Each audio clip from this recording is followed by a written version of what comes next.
67 Prodi S1 Perbankan Syariah kelas D. Di sini saya akan menjelaskan materi tentang perbedaan bank syariah dan bank konvensional. Yang pertama, tujuan pendirian. Bank konvensional memiliki orientasi keuntungan dengan bebas nilai atau menganut prinsip yang dimiliki oleh masyarakat umum. Sedangkan bank syariah, tujuan pendiriannya tidak hanya berorientasi pada profit saja, namun penyebaran dan penerapan nilai syariah.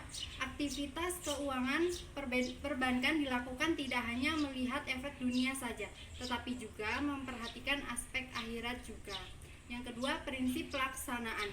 Bank konvensional menggunakan prinsip konvensional dengan acuan peraturan nasional dan internasional berdasarkan hukum berlaku. Sementara prinsip bank syariah berdasarkan hukum Islam, mengacu dari Al-Quran dan hadis serta diatur oleh fatwa ulama, sehingga seluruh aktivitas keuangannya menganut prinsip Islami. Yang ketiga, sistem operasional. Pada bank konvensional, sistem operasionalnya memberlakukan penerapan suku bunga dan perjanjian secara umum berdasarkan aturan nasional. Akad antara bank dan nasabah bank banyak dilakukan berdasarkan kesepakatan jumlah suku bunga. Sementara itu, bank syariah tidak menerapkan bunga dan transaksinya. Menurut syariah Islam, bunga masuk dalam kategori riba, sehingga sistem operasional bank syariah menggunakan akad bagi hasil atau nisbah. Kesepakatan antara nasabah dan pihak bank berdasarkan pembagian keuntungan dan melibatkan kegiatan jual beli. Yang keempat, hubungan antara nasabah lembaga perbankan. Bank konvensional, hubungan antara nasabah dan lembaga perbankan yaitu debitur dan kreditur. Nasabah bank konvensional berperan sebagai kreditur, sementara perbankan berperan sebagai debitur. Sedangkan bank syariah, hubungan antara nasabah dan bank terbagi menjadi 4 jenis, meliputi penjual pembeli, kemitraan, sewa dan penyewa. Dalam penggunaan akad murabahah, istisna dan salam, pihak bank berperan sebagai penjual dan nasabah sebagai pembeli. Sementara akad musyarakah dan mudarobah memperlakukan kehubungan kemitraan. Akad ijarah memposisikan bank sebagai pemberi sewa dan nasabah sebagai penyewa. Yang kelima, kesepakatan formal. Kesepakatan formal bank konvensional melakukan perjanjian secara hukum nasional. Berbeda pada bank syariah melakukan akad dengan memperhatikan hukum Islam. Yang keenam, pengawas kegiatan. Bank konvensional diawasi oleh Dewan Komisaris dalam aktivitasnya. Sementara struktur pengawasan bank syariah terdiri dari berbagai lembaga, di antaranya Dewan Pengawas Syariah, Dewan Syariah Nasional, dan Dewan Komisaris Bank.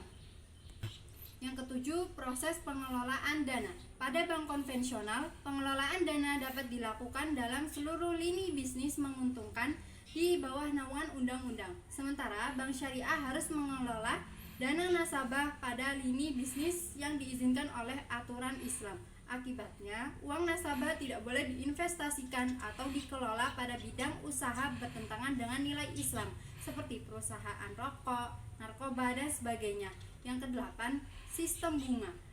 Bank umumnya menggunakan suku bunga sebagai acuan dasar dan keuntungan. Sementara bank syariah tidak menggunakan sistem bunga, tetapi imbal hasil atau nisbah. Bagi hasil diperoleh dari pembagian keuntungan antara bank dan nasabah.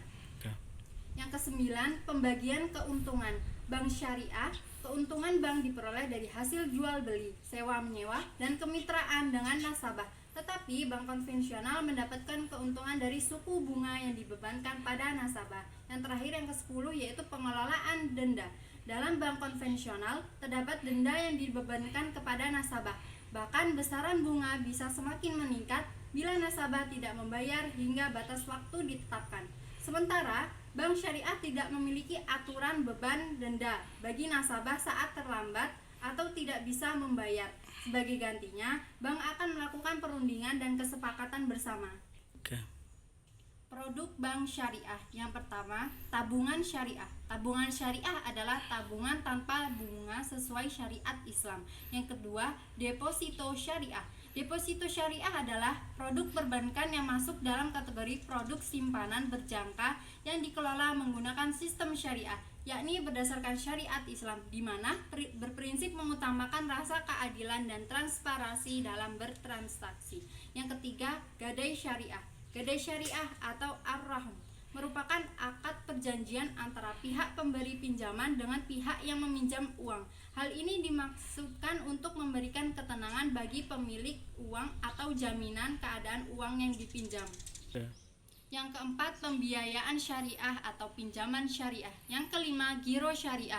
Giro syariah adalah penempatan dana nasabah pada bank syariah yang penarikannya dapat dilakukan setiap saat atau sesuai kesepakatan dengan menggunakan cek, biljet giro, sarana perintah pembayaran lainnya, atau dengan perintah pemindah bukuan.